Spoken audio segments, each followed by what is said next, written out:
them. All right, let's get started. Got a lot to talk about. Eddie Martin Terminix from New Orleans, Louisiana, and that's also good listening on WBOK, 12:30 a.m. in New Orleans and 6:40 KTIB out of Thibodaux, Louisiana. That's tuning in right now to Eddie. Hey, Eddie, welcome to Home Talk. How you doing, my friend?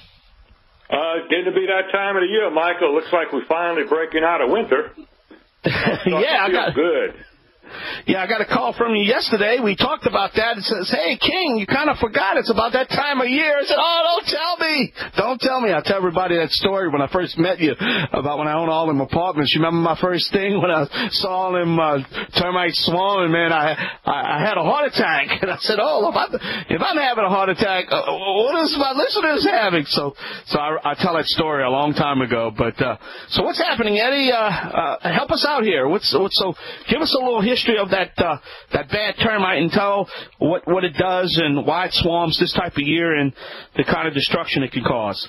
Right.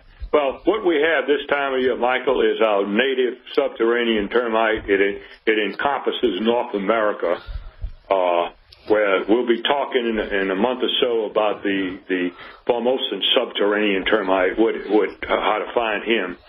But termites in general, Michael, are totally defenseless. They're bird food, lizard food, everything's going to come after them. So evolution over the millions of years, the only ones that have survived are the ones that can hide well.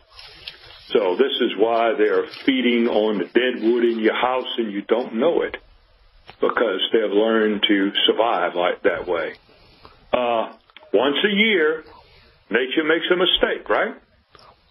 Wow, and, okay. The young kings and queens leave the mother colony to go start new colonies. And this is really the only time they expose themselves. So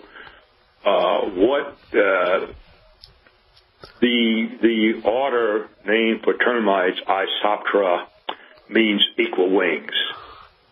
So what your listeners need to be on the lookout for is a small quarter-inch, maybe, insect, black, with no waistline, like a lot of insects have, like a bee and so forth, they have that pinch waist, and could not have wings at all, or could have four wings in equal length. This is going to tell them, I'm here. I'm in your yard. I'm going to be looking for food. So this is our only time of the year, Michael, that, you can check around and see if you can see any of these things flying.